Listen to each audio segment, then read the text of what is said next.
Welcome to the Monopoly Mindset, the podcast where we uncover the strategies to build your real estate portfolio one property at a time. We're your hosts, Tyler and Tommy, here to share our story of playing real-life Monopoly. Whether you're just starting out or a seasoned investor, this is your go-to resource for mastering the real estate game. So grab your board, roll the dice, and let's buy Boardwalk together.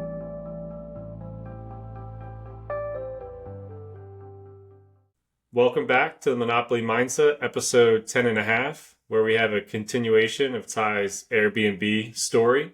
Last episode, we kind of finished up talking about his financing and everything to get to this point where he's at in his Airbnb journey. Today, we're going to talk a little bit more about the setup process and some challenges and lessons learned. Yeah, last episode was, for me at least, probably the more fun episode since it was like looking and buying the property, which is always really exciting. And then getting into the rehab and getting all the permits and everything for a short-term rental. It was definitely a challenge, and some hidden things came up during a large rehab. So, not everything turned out the way that I expected it, but still really exciting and got a lot of experience. I'm excited to talk about it today. Yeah, I think Airbnb is a very exciting thing for everybody to listen to, and everyone wants to learn about it. A lot of people think they could do it or should do it, and so to hear from somebody that's gone through the process, it's going to be a great episode for everybody. But go ahead. Yeah, I mean, and it is really exciting right now. Like it's a hot button thing. Like I don't know, like my algorithm on social media is just like all real estate. So like every other post is like how I quit my job after 2 Airbnbs, and it's like it's a very clickbaity, like hot button word right now. And I think a lot of them, it's like how that works is you buy an Airbnb or you buy a property 10 years ago and now it's killing it. It's just, again, it's same as any other like real estate thing, is it just takes time. So I'll be honest about how mine performs. I'm not quitting my job after buying 1 or 2 Airbnbs. I'll tell you that right now. So Well, we look forward to hearing more. But first, it's time for Pass and Go, where we break down our latest moves in the real life game of Monopoly. So, how was your week in real estate?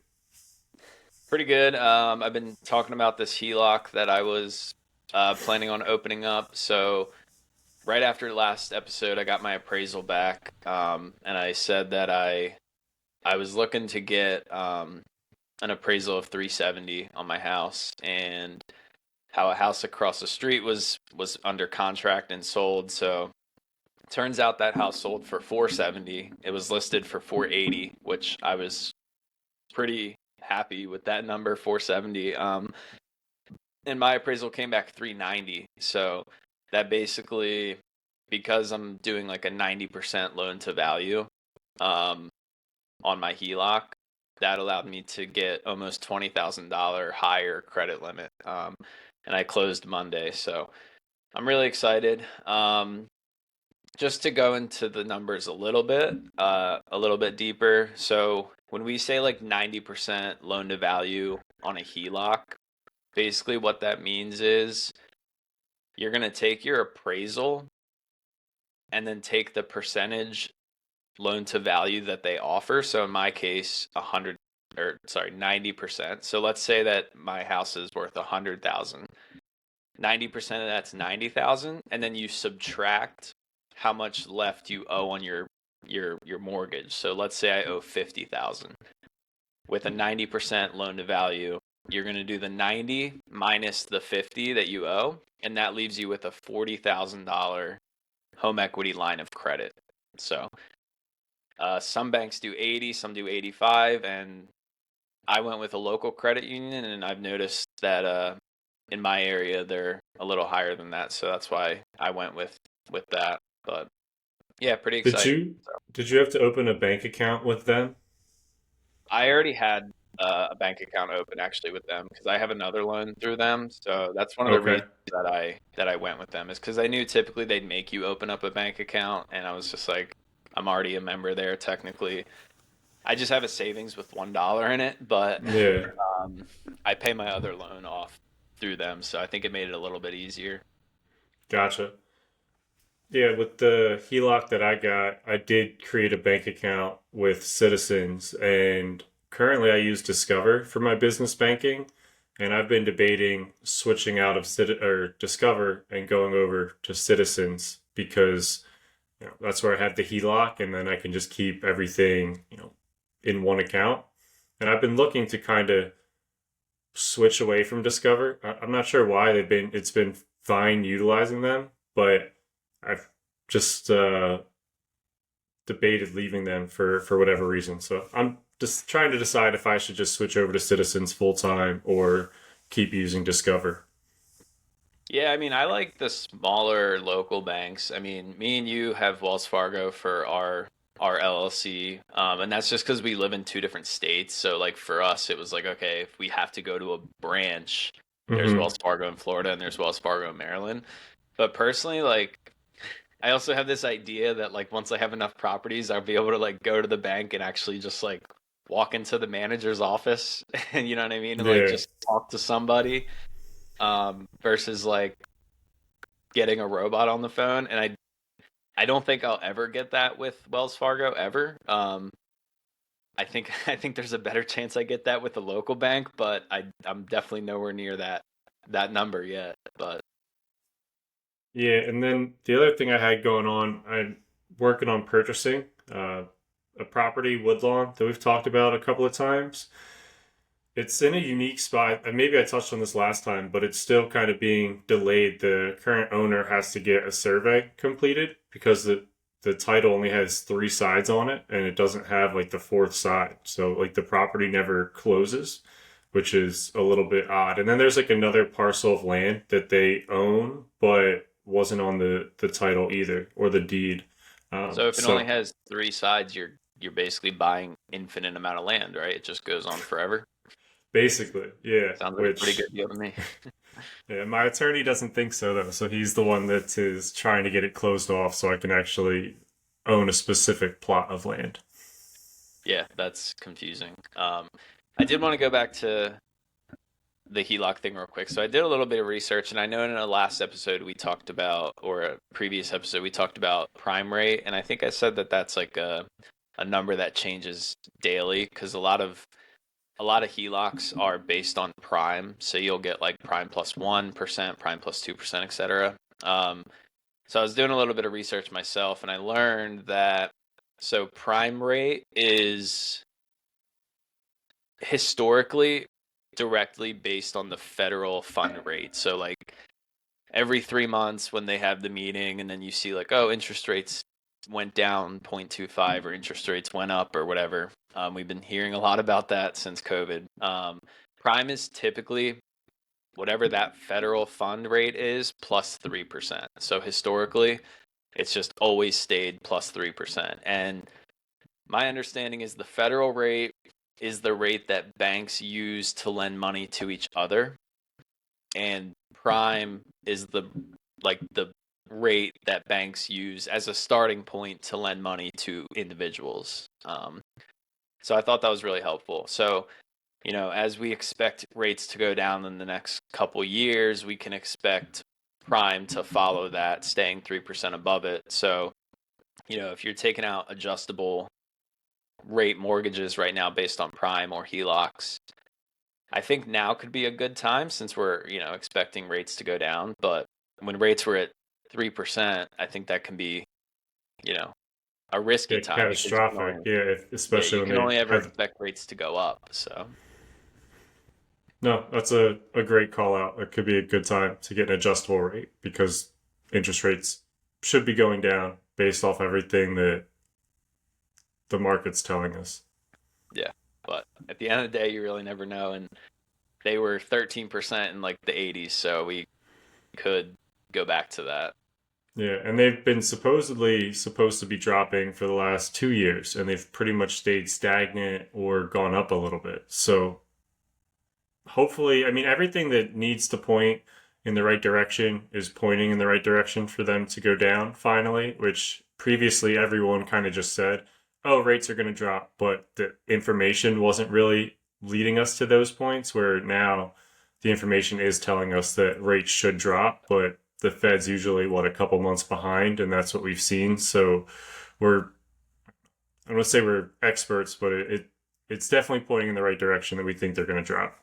Yeah, I mean, I follow it, but like, I don't care to be an expert because at the end of the day, I'm gonna try and buy real estate no matter what the rate is, right? Like, what's the famous line? I always mess it up, but it's like marry Date the the yeah, is it date the rate, marry the property? something like that. It's like marry the price. We'll say it's not price, but then date the rate, meaning you can buy a price at a really high interest rate, but then refinance at a dating it is a temporary thing, right? So you can refinance when rates come down. So at Yeah, and the end of like the day, I don't really. you and I talked about this the other day, and we basically said I'd much rather buy a house for, let's say, 300,000 at a 8% interest rate than buy the house for 350 at a 6% interest rate.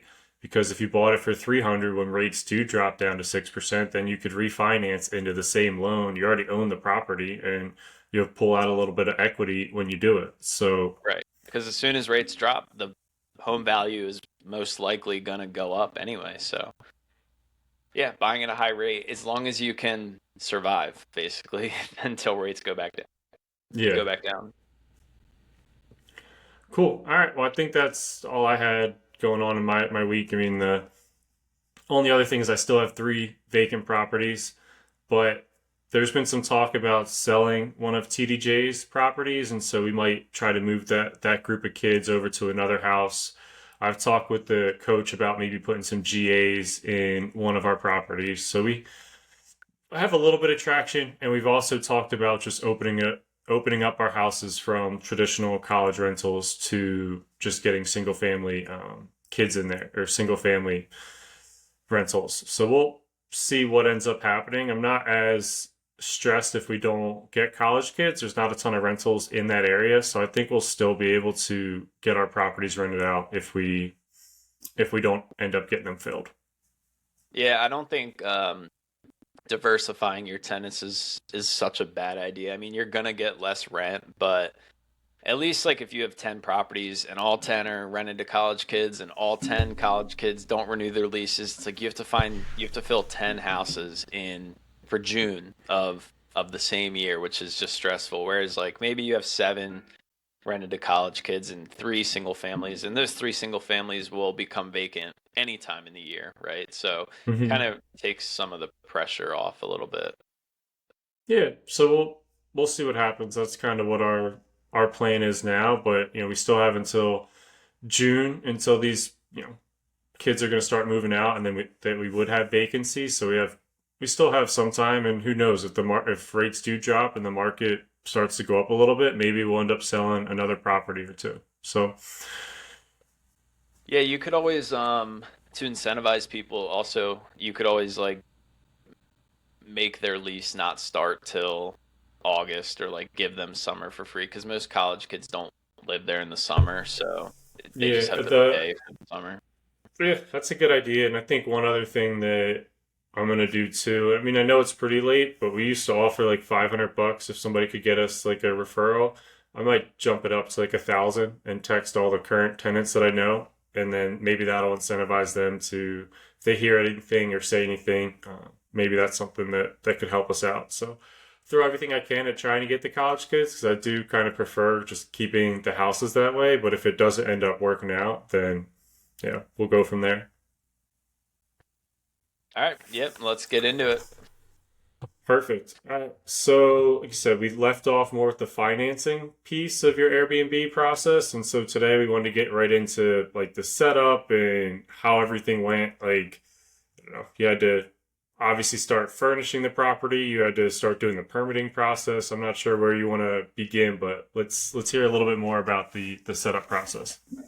Yeah, so we pretty much stopped at everything up until closing last episode. So we'll jump into the rehab portion. So my realtor, when he walked through the property, he had a contractor that he uses for a whole bunch of different properties, and they actually sent me an Airbnb listing of one of their properties that the contractor had renovated, and he kind of does the same like style for all the Airbnbs up in the Poconos. So like I was able to get a pretty good idea of like his work. And again, because he does like a very similar style, it's a little cookie cutter. Now, Danielle and I designed it a little bit more than that, so ours is a little bit more unique. But so the contractor walked through it and gave like an estimate, a rehab estimate.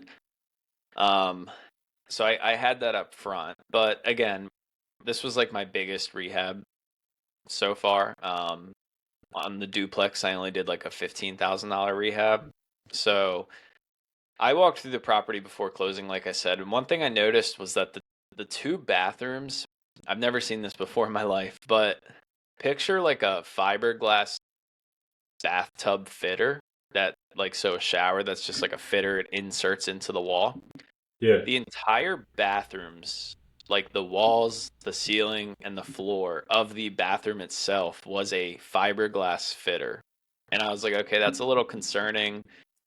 It was also like yellow, and I was like, can we paint it? Like, can we put drywall on top of it? I didn't really know. So I did see this before I closed, but I didn't really realize how big of a concern it is. So, long story short, when the contractor started the demolition, he basically said painting the fiberglass is really tough. And because it's in a bathroom which is like really humid, it can like crack after a year, and you might have to like repaint it. And it was going to be a headache in the future. And then literally the floors were fiberglass, so like putting laminate on top would have been weird. Um, So this is like so just we an insert. It's almost like an entire bathroom insert that they just like took out of like a showroom made in fiberglass and just put into this house. Is that kind of, and it was an ugly yellow color? Yeah, it's like it's hard to explain because I've literally never seen it before. But there's no drywall, like the bathroom itself, like where the toilet is, the vanity, etc. So basically, when he ripped out, excuse me, the two bathroom inserts and the kitchen um shelves or cabinets, we realized that there was no framing on the inside of the house. Framing being like the studs, the 2x4s, which is what you hang the drywall onto. So immediately within like the first week, my rehab budget went up like $15,000. So he had to frame out the bathrooms and then run electrical, and like pretty much it was just like a big open area with literally no studs at all. And the cabinets were like, so there's like the lower cabinets. They screwed in a piece of plywood to the lower cabinets that went all the way up to the ceiling essentially, and then they screwed the upper cabinets into that plywood. And my contractor was like, I have no idea how these things stayed up because again, no 2x4s. So pretty much right away, I got hit with like a huge unexpected Probably the expense. worst news ever, right? Like whenever you purchase a property and you know you have to do some renovations, you're going in with like an expected budget, and then to sit there and have him like look at the walls, like that's something that you almost never anticipate, right? Like any wall I've ever seen has some sort of studs. Like I've never been or heard, and when you called me and told me this, I you had to explain it like two or three times because I just did not necessarily understand or believe that this entire house was just built with basically sheetrock and not having any traditional studs like in the wall. Like it was very, very unique. So definitely not the news that you want to get right away. Yeah, but it was funny. Like, again, I'm still at a point where I'm in like a learning mode, and like every podcast that I've ever listened to with somebody successful, they're like, you're gonna run into these issues, and this is how you get better as an investor, as you learn from these mistakes. And now when I walk through a property, if I see a fiberglass bathroom, I'm gonna know that there's probably not studs behind it, and like, factor that into my expenses. So I was definitely bummed, but I wasn't like, oh, I'm done with real estate. Like, that's just these things are gonna happen. So they had to reframe the entire bathroom, two bathrooms, the kitchen wall, and then the bedroom wall, which like part of the walls were shared between the bathrooms and the bedrooms and kitchens, etc. Um, but he had the framing up in like a week, so he was sending me like videos and pictures and updates throughout the whole thing. Um, that was definitely the biggest like unexpected expense. But then there's just a whole bunch of little stuff that like as they're going through it, you just add little expenses at a time. Like we added an island. We didn't expect to do an island, but we did. It came out really nice. And then with the island, we wanted to put our microwave in the island. So then you got to add another expense to run electrical to the island from the floor. Um, we upgraded from butcher block countertops to quartz. And again, just a whole bunch of little stuff just adds up over time. Um, but again, my contractor was really good. He sent me like pictures and videos every week or so, so I was able to see the progress, and I didn't really feel like I needed to be there, which was great. Yeah, it's unique, right? You're doing your biggest rehab process that you've ever done as a real estate investor, and you're doing it from 2.5 hours away, and you're really just getting updates via photos, and you're able to kind of complete the entire process that way. Yeah, so another unexpected expense. So in the Poconos, most of these Airbnbs have hot tubs, and I have these two decks on the property, and I wanted to put they're two separate decks. That the house is an octagon, so they're two separate decks, and I had this idea to like connect them in the middle. So picture Hmm. like an eight side property. There was like a deck coming off side one and three, and I wanted to add a deck on side two to connect them. So, and then I wanted to put the hot tub up top, but the property sits up really high, so that deck would have been like 15 feet off the ground. And when I walk through it, I'm like talking to my realtor, and he's like, "Yeah, like it's probably like six or 7,000 to connect the decks, and then I'd have like a wraparound deck. It would have been really cool." For So I sure. go Yeah, and that get would have been sick.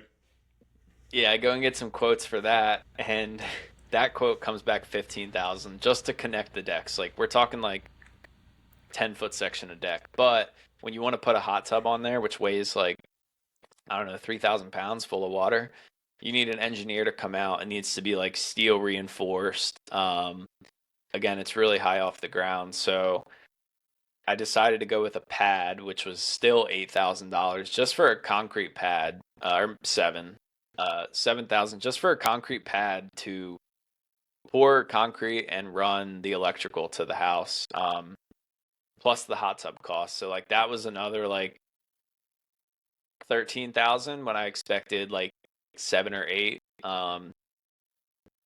But I was like kind of questioning, do I even do a hot tub? Because it's like 13,000 out of pocket, and I could have, just rented it out without it. But this networking group that we're in, like a couple people have Airbnbs up there, and they were basically like, no, like it's a must. Like you might generate that $13,000 more with the hot tub in 1 year. So again, just an ROI, like that's 100% return if I do it versus not do it. But um, yeah, I mean, that's a majority of it. Everything else went pretty good. It was pretty standard. Like the contractor would send us like his visions and like a list of materials on Lowe's, and then I kind of let Danielle run with it, most of it, but she would, look at the stuff, go on Lowe's herself or Home Depot and find like I like this, but like can we switch this color, etc.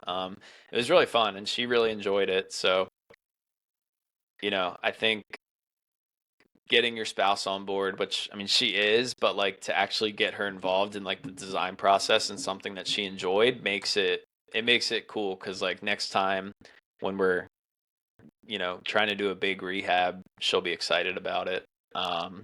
Yeah, it brings excitement to real estate. Like sometimes in the early stages, I always feel like it's like, oh, Tommy and Ty are talking about real estate. Like, maybe the spouses don't necessarily want to be involved or hear about it. Or they're like, can you guys stop talking about real estate? Where, We're the like, more that no, you, but the more that like we can do fun things like this. So like you're going to make money. You did, a nice rehab. Now you have an Airbnb. But the more that you can bring ideas or like show that real estate's a good investment or like why you're doing it and then they can have fun doing it as well, now it can expand that conversation that you're having about real estate with your spouse and you can try to do different things or like I think you two are talking about potentially moving and that I'm not saying it's spurred from the Airbnb, but it could have sparked interest, right? Like just seeing how the Airbnb worked, and it's like, well, it's a little bit expensive, but if we move and do, one thing or the other, then maybe we could try to save up and buy another Airbnb, and like you can get them excited. So I think anything you can do to get your spouse on the same page is going to be a win. Yeah, and I'm like very frugal, so like if she buys an accent piece for our house, I'm like, did we need to buy this accent piece? But with the Airbnb, I was like, hey, you pretty much have like a within range budget to completely buy whatever you want to furnish this place and pick out the entire design. So I think, pretty cool to have like a budget to furnish an entire place from scratch.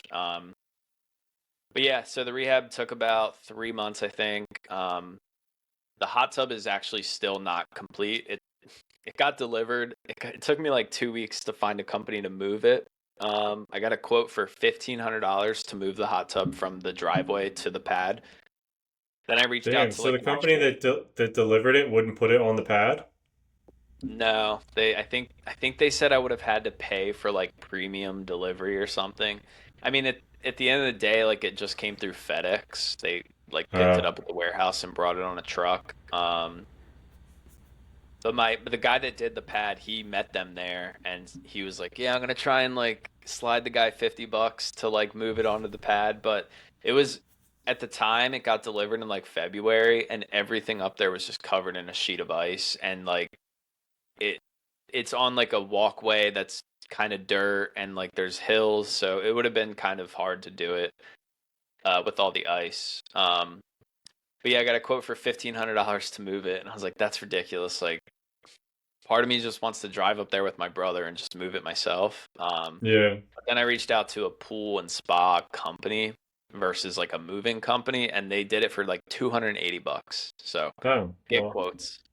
yeah. Yeah, get multiple opinions because one can be ten So times higher than the next. so it's finally in the slab or where it's supposed to be, but it's still not up and running. Yeah, so now the contractor is doing the electrical today. So Okay. he didn't do the electrical until it was in place so he could see like the hookup and where he was going to put like the receptacle coming out of the ground. Um and he has to like, he's going to run the electrical underground, but he has to leave the trench open, get an inspector out there, make sure it's 6 inches underground, and then he can put the dirt back up. So it's going to be open for like the next week, and then we'll have a hot tub technician come and fill it and do the chemicals and things like that. Gotcha. So And do you have to pay monthly then for that, or is it kind of just set it and forget it? yeah, no, the hot tub like upkeep is a monthly charge. They come out every other week to make sure that like the chemicals are good and nobody broke it essentially. And then they do twice a year, they do like kind of a more of a maintenance check just to make sure everything's running smoothly. What does that cost per month? It's like $200 a month, and that's an expense that I definitely didn't know about. So as I was going through this process and like running the numbers, compared to like the projections that I had, there was a lot of expenses that I definitely didn't know about. But again, it's learning. Like me and you are still very interested in buying a place up there together, and luckily now we'll have all this information so that we can do a much better job doing due diligence. Yeah. I mean, that's crazy. $200 a month to service a hot tub. Like, I would not have anticipated it, but when you said he's going up, what, every other week? Like, Yeah, twice a month, so like $100 a trip. I mean, I have a pool guy that comes weekly, and it's $100 a month here in Florida. So that's two Yeah, hundred I bucks mean, again, seems. I could probably shop around. No, yeah, you probably But could, but I mean, it seems like that might be one of the going rates for like a better company, and like for you, you really want the hot tub to be working at all times because that's how you're gonna get extra money. And if it doesn't work, right, then people are gonna complain and say something about trying to get their money back, and you're gonna have to deal with like more headaches. So yeah, and to be honest, like with this property in particular, I'm at a point where I'm willing to pay a little bit more and lose a little bit of cash flow to have the convenience factor of never having to worry about it. yeah, So, being 3 hours away, it's tough. Like I can't get a call that the hot tub doesn't work and just go to the property. Whereas like the property that I own near my house, I'm managing it myself and I'm much more hands on and I don't mind driving 10 minutes to go check something out. But with 3 hours away, it's just, makes it harder. Yeah. So yeah, the hot tub should be, by the time this comes out, it should be up and running. But the bookings have been pretty good without it. So once that goes in, I would expect bookings to go up a little bit and the monthly rate would go up like $50 a night, which would be huge. But month one, I got 43% occupancy just being listed for a month, which is awesome. And again, that's with no reviews. And Airbnb is like a very like reviews are super important. So the more reviews you have, the more bookings you're going to get. And so with no reviews, 43%, I was pretty happy with that. This upcoming weekend's the first weekend that's not booked, but I'm still So are you and Danielle hopeful. going up there this weekend? No, I mentioned it that we were going to, but we have something on Sunday. Okay. I was trying to get you to golf on Saturday, but I guess that's not happening. Yeah, no, we're we're busy. But so after the hot tub's in, the only last thing that I have left is there's no AC in the property. So I need to figure that out. I need to get a couple quotes for mini splits because I'm not worried about it right now being March and winter up there is like absolutely freezing. But once summer comes around, if you're trying to market it as like a luxury getaway, couples retreat, whatever, like I feel like I definitely need to have some sort of AC. So I Yeah, got one quote on that. there's still a ton to do in the Poconos in the summertime. Like you're still going to get it rented out for weekends up there and whatnot. So Well, it'd be that's tough. their hot season, Really? summer. Yeah, by far. Yep. Wow. I would have expected it to be the winter to kind of go up like to the Yeah. Poconos and get like a winter getaway. So I guess that's why it's such a good place to own an Airbnb because it's good in the summer and the winter. Yeah, right. And again, going back to the occupancy that I had this month, that's March, which is like a super slow season. So once summer comes around, and I gotta figure out the AC, then hopefully it'll do well. So that's pretty much the rehab. Again, went over budget by like almost 50%, which is not great, but I was Yeah, but going into say it. Yeah, yeah, go you're ahead. going into it like as a learning experience. And I mean, real estate's always going to be that. And I think it's really crucial to not judge yourself either and say, I mean, I know it's a joke like, oh, we went over 50% and not super happy with it, but it's important to, take things on the chin and just take them as a learning experience and then move on. And you're already excited for whatever your next Airbnb purchase is going to be because you have so much knowledge. So even though it costs 50% more, it's like what you learned is going to save you so much more money on the next time that you do this that it's going to make it worth it. You're almost like paying for a college education in Airbnb. Right. And um because I paid for the rehab out of pocket, well, I guess we could get into that a little bit too, the financing of the rehab itself.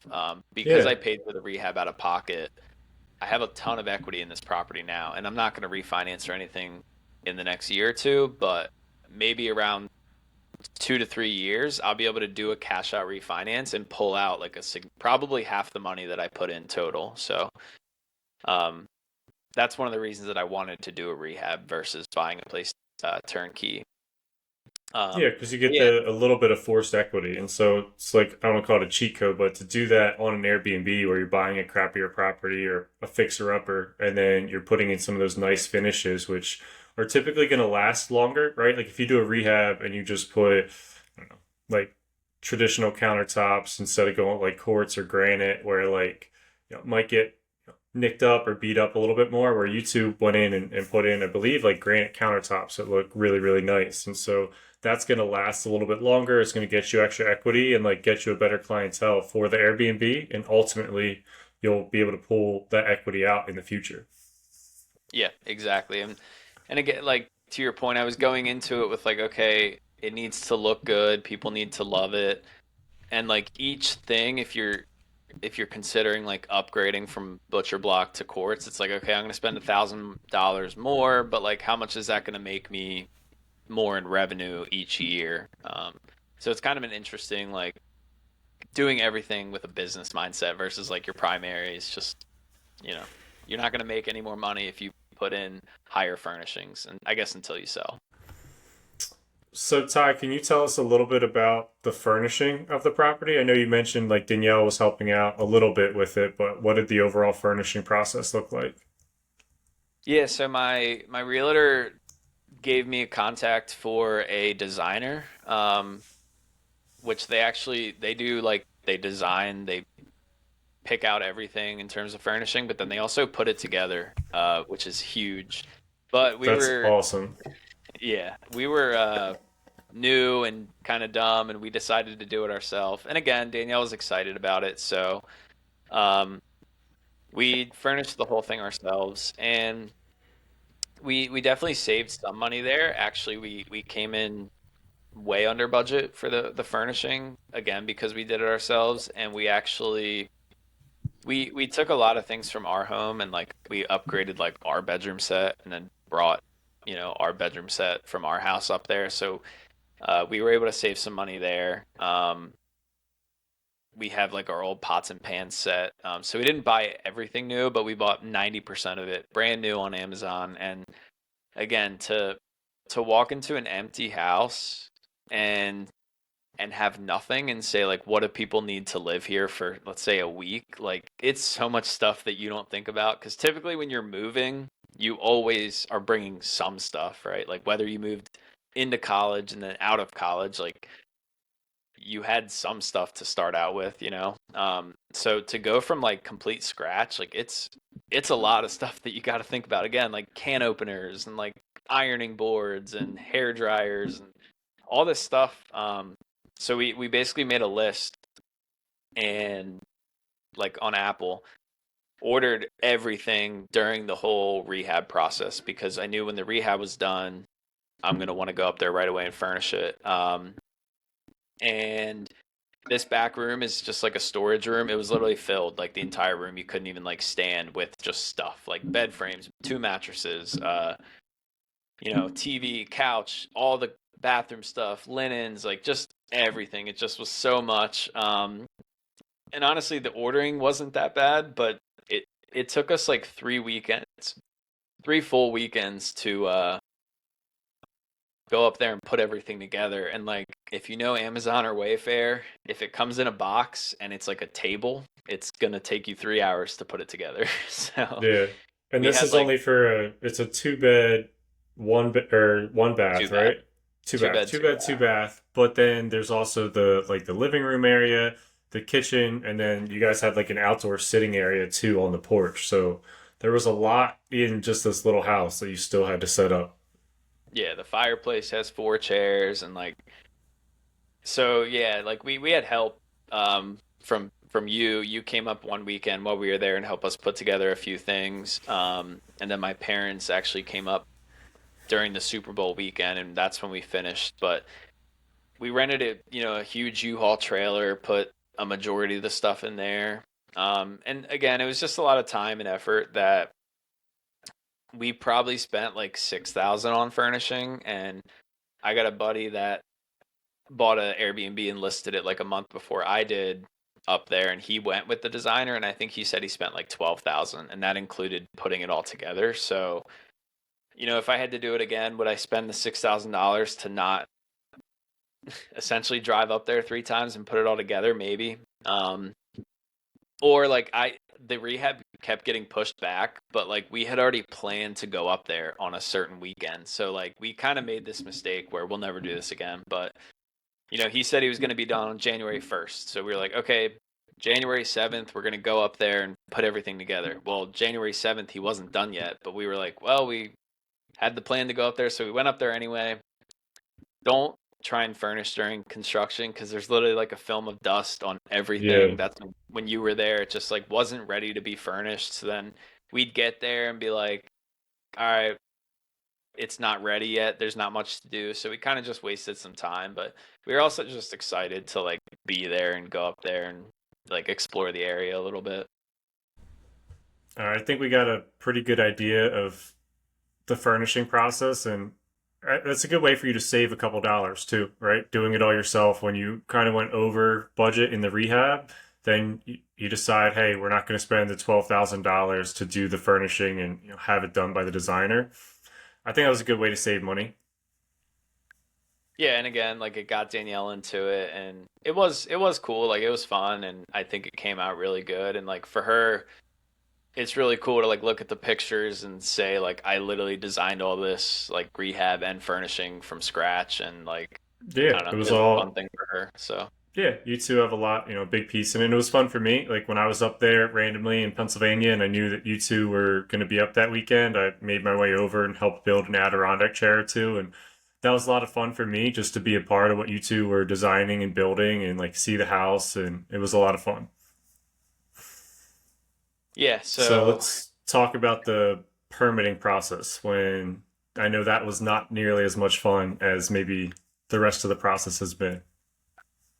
yeah, so I can only really speak from my experience in the Pocono area, but my understanding is that Airbnb regulations are becoming strict like everywhere in the country. I'm sure hotels play a big role in that, or just like homeowners don't want they don't want their neighbor to be like a big bachelor party area. So the regulations up there are very strict.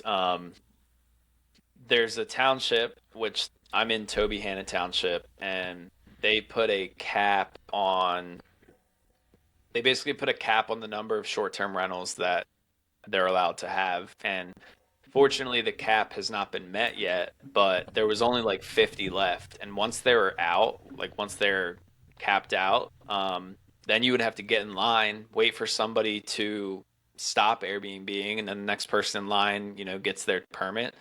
But so that was like my main focus was like, even before the rehab, like get this permit because if you don't, what am I going to do? Wait in line for who knows how long? So you had to get that permit, and just like that alone, like they just require just so much stuff, like pictures of the parking. So like I went on Google Earth, sent her like an overhead of the parking lot, which was just covered in trees. You couldn't see anything, and she was like, "Can you just go on paint and like draw each parking spot?" So like you just go on paint, and you're like, "How is this like really helping anybody?"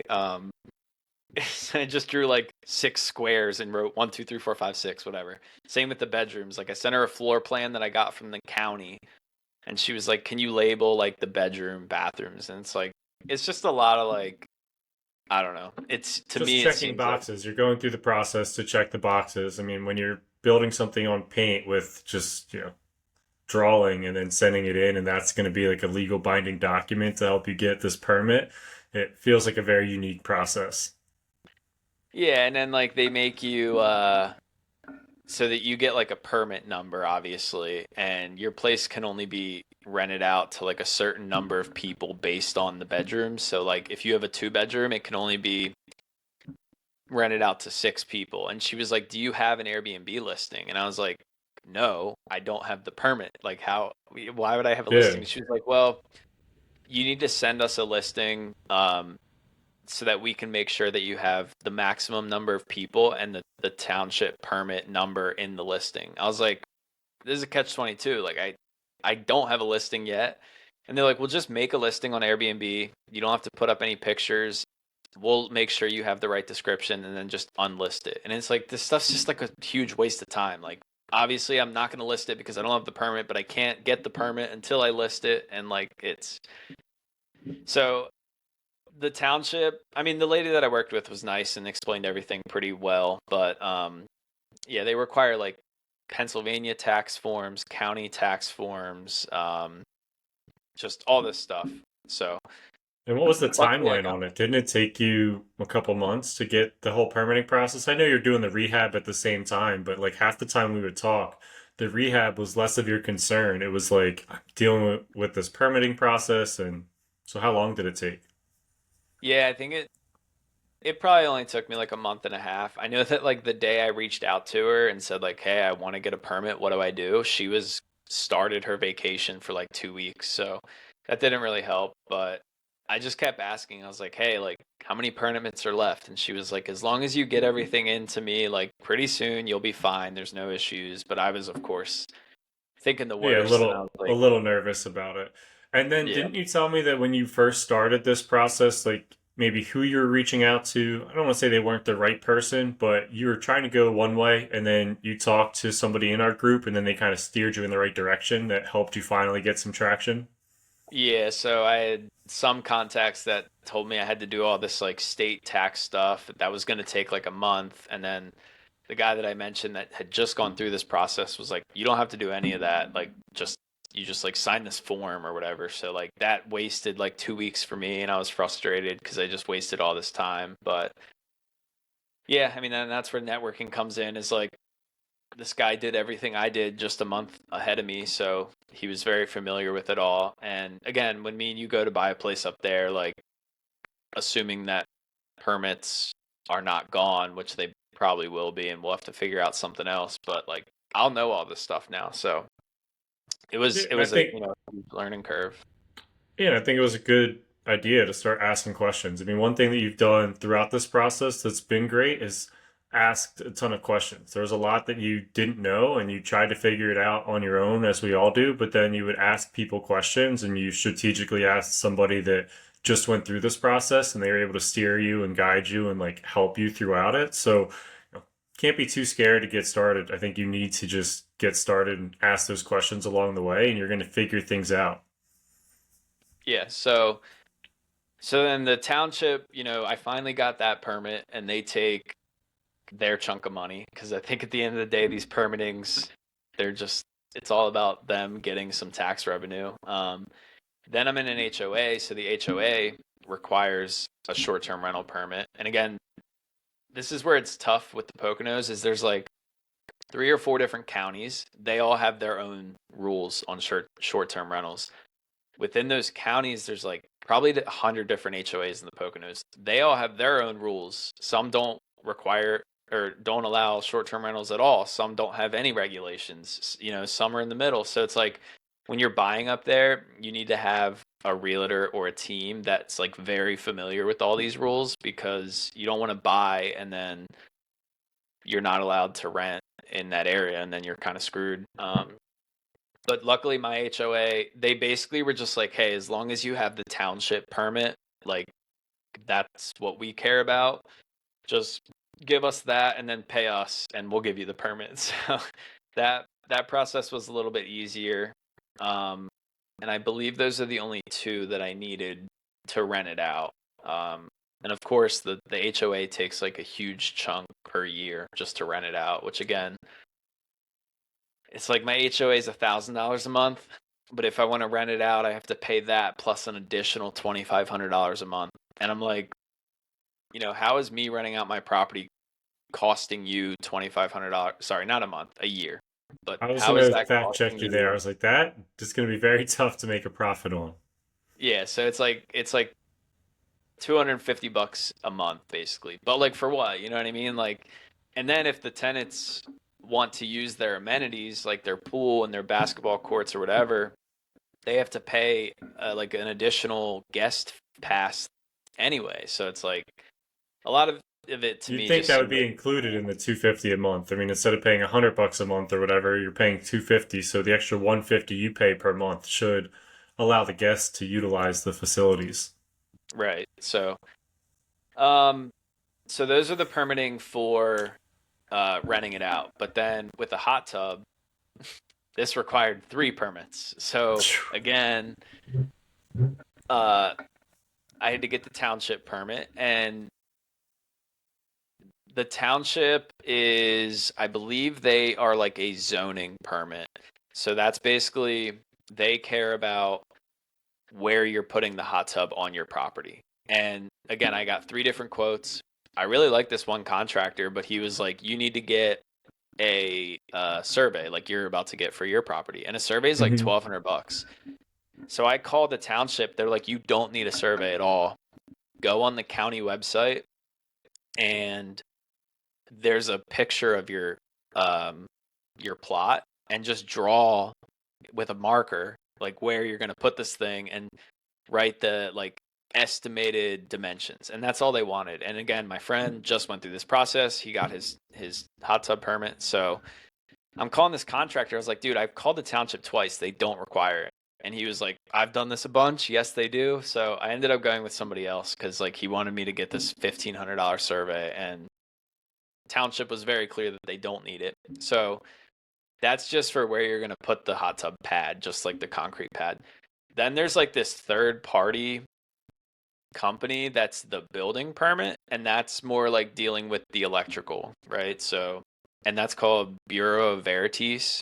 So they're not like attached to a township or an HOA or the state. They're just like a third party company, I guess, that handles all the building permits. So I had to get that permit.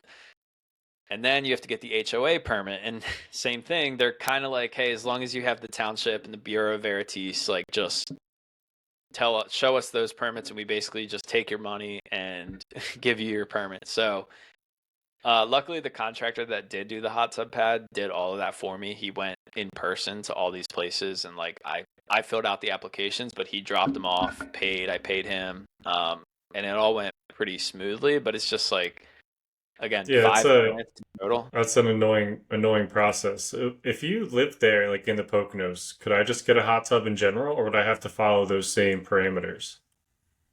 If you're in an HOA, it doesn't matter that it's for a STR. Like it's for everybody that lives there. You have to get these permits. And I mean, there's definitely in most areas, like if you want to do a shed, I think or even a fence. Like a lot of places have like fence regulations, but yeah, it's just really strict. And then now I'm dealing with, I think I told you this. I get an email the other day from my HOA that's like, you've been fined X amount of dollars because we found out that you're building a deck without a permit. And I'm like, I'm not building a deck. Like, what do you like? So I email back and I'm like, I'm not building a deck. Where did you Yeah, hear this information? Like, what am I supposed to do? And of course, I called like three different people at the HOA. I can't get a hold of anybody, leave a voicemail. And they're like, well, you have to file an appeal and we review it at like our monthly board meeting. But like, I can't prove that I'm not building a deck, right? Like that's impossible to prove that you're not doing something. It's like you need to prove that I am building a deck. But yeah. Usually there should be like a photo or something with like evidence, like, hey, you're building a deck. Like in my HOA, if the thing I get yelled at the most is my driveway gets dirty.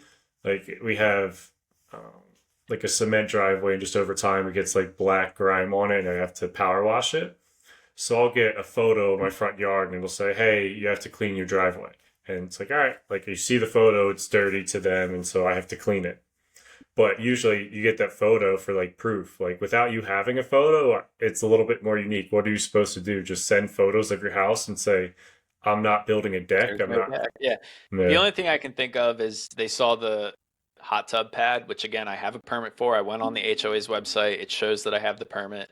Maybe they just saw the concrete foundation and think that's like the start of a deck, or somebody's complaining because people don't want short-term rentals in their neighborhood, which is a whole different story. But so I need to figure that out. But it's just like again, I've said this in the past, but Airbnbs are sexy. They're like the new hot thing to get rich quick, but they're so much work compared to a long-term rental. Like I'm not going to say it's not worth it. We'll see. It's going to take like a year for me to see how the numbers actually did, but it is just, you got to know what you're getting yourself into. yeah. I want to thank you for telling us all about your Airbnb experience. I haven't purchased one, but I feel like learning from you and listening to your experience that I've halfly purchased one. So I appreciate that knowledge and learning more about it.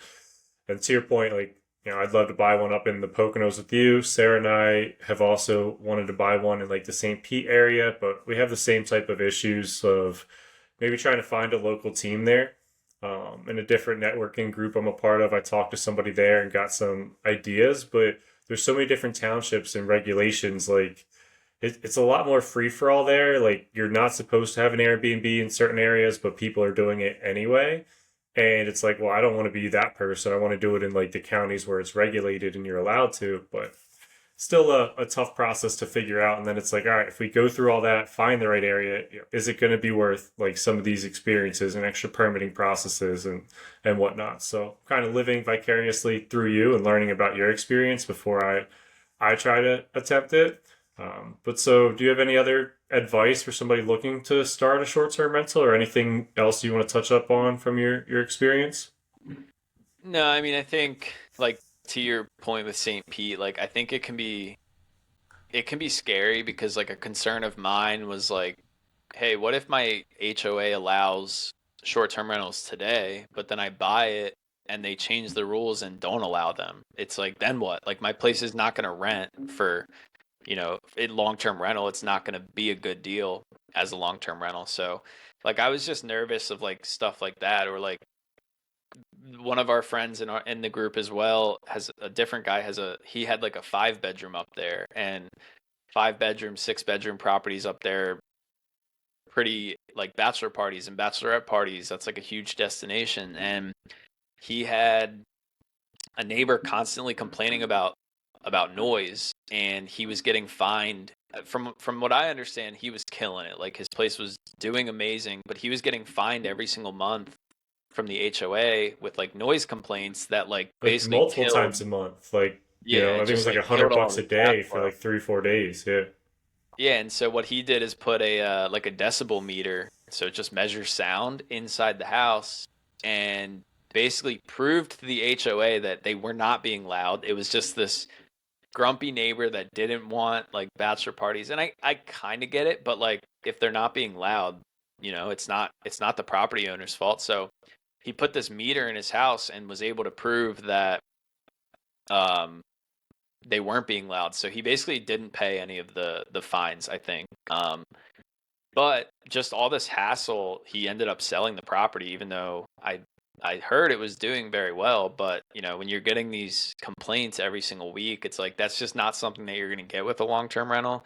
There's no areas anywhere in the country that I'm aware of that say you're not allowed to rent your house out long term. Like that's just not something that's going to happen. So yeah. I yeah, I think think somewhere you like gotta. the Poconos, where you have some regulations, like in an HOA, at least they're like building laws and guidelines around it. So I think that's like a positive area to be at. Like I don't think you have to worry about them getting rid of it, right? Because they're putting in regulations on how can we maintain this and like keep it the way that we want to and have regulations on it. I think the places like St. Pete are scarier for me because there's regulations that say you can't do it and people are just doing it anyway. And it's like, at what point are they going to just come out and say, all right, well, you really can't do it? And then talking about the hospitality industry, I mean, the hotels, my dad wanted to go to St. Pete the other day, like 400 or 500 bucks to get a hotel room for like one night. And you have to book like 2 or 3 night stays. Like it's crazy the money they make, but because of that, they're gonna pay like the politicians to try and Yeah, keep like it that way. lobby against it. Yeah. Yeah. Exactly.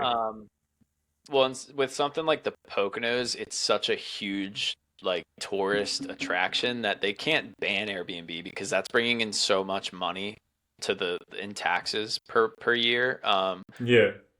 But and to your point, the one positive that on the bright side, with a cap on permits, now that I have one, I can't sell my permit, so it's not worth anything. But in terms of supply and demand, supply is only going to go up, whereas demand is only going to go up with the amount of people that want to rent Airbnbs there, but supply is capped at a certain number. And so now that I have a permit, like once they're capped off, it is kind of nice to know that there's not going to be twice as many Airbnbs in the future. But at the same time, when me and you go to look to buy one, we might not be able to buy in that township.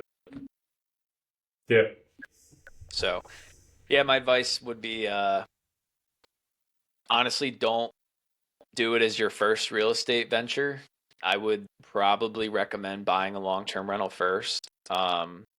Again, just be a little weary of all these like I quit my job in a year from an Airbnb things you see online. I would get experience with long-term rentals. It's a lot more standard, a lot less work. But then if you are ready to jump in and buy an Airbnb, I would just make sure again if it's in your area, like that's one thing, but if it's in another state or far from your house, I would just really vet your team because they're gonna, make or break the deal. Like I had mentioned that I had a realtor before the realtor that I bought the place with, and he told me like all the wrong information about the permitting. So that made me stop looking up there until I found this other guy. But yeah, vet your team, and they should have a lot of experience in specifically short-term rentals. Great. I think that's a great idea. And again, do what Ty did. Ask questions. If you don't like the answer that you're getting, call somebody else, ask a different question, go with a different realtor, find a team, network, and just meet people that are trying to do the same things, pick their brains, and ultimately you're going to be successful if you do that. So thank you. I think that pretty much wraps up everything we had to talk about today on the end of Ty's Airbnb. It took 2 episodes because of how extensive it was. Yeah, so again, and it's going to take about a year to see like how it performs, but I'm hoping it does well, and then I'm going to give it about a year until I decide if I want to buy another one up there. But Yeah, next well, one will I'm probably be excited. together. I'm excited for our next pass and go segment to keep hearing about the Airbnb experience and the process and how it's going. And then hopefully we hear, in 5, 6, 7, 8 months how successful it's been. Obviously, you're going to have to go ahead and get the HVAC system in there, or the ductless units in there so that you can cool it off and take advantage of the busy season. So we'll be excited to hear how that process goes, what type of quotes you can find, how many companies that you call, and go from there. But yeah, I would love to have a property up there in the Poconos with you next. That'd be great. All right. So we're running out of properties. I think that is the last one that we own. So I think now we're gonna start getting guests on and do more like specific topics and really deep dive. I've gotten some feedback that we'll mention a topic and then say like, oh, we'll talk about it more later, like whether it be seller financing or house hacking. So I think now we're just gonna kind of start picking topics and do a much more deep dive into each specific thing. Yeah, the point of our podcast, at least at the beginning, was to really explain our real estate story. And it was funny. I don't think I told you this yet, Ty, but I had a buddy come down last Wednesday and we were talking, and he wanted to know a little bit about my real estate journey and my portfolio and like what I did to grow. And so I'm basically ripping through like everything. And like, wait, Ty and I just talked about this on my podcast and on the podcast and on the podcast. So it's like, the reason we did this way was so that everybody, if they wanted to know anything about our real estate journey, from start to finish, like those first 11, 12 episodes pretty much explain everything we did to get to this point. And so we're still doing deep dives into, pass and go and like what we're dealing with on a day-to-day basis or week-to-week basis in our real estate portfolio. But then, yeah, the point is to get more guests on, talk to other investors, understand their story, how they got started, try to encourage some more people to get started in real estate, go from there, and talk about additional topics in the real estate industry as well. Right. And all these properties that we talked about, we talked about start to finish in one episode, and some of them were 6 years ago, so we might have forgotten a few details, but now going forward as we acquire more properties, we're going to talk about it in real time. Like this week I saw a place and put an offer in. Next week I got the offer accepted. We're going to be able to go through like the entire process in real time, whether it takes 4 months, a little bit each episode about what we did that week. So now we just got to get to buying more properties. Awesome. All right. Well, everybody, thanks for tuning in, and we will see you next time. All right, see you later.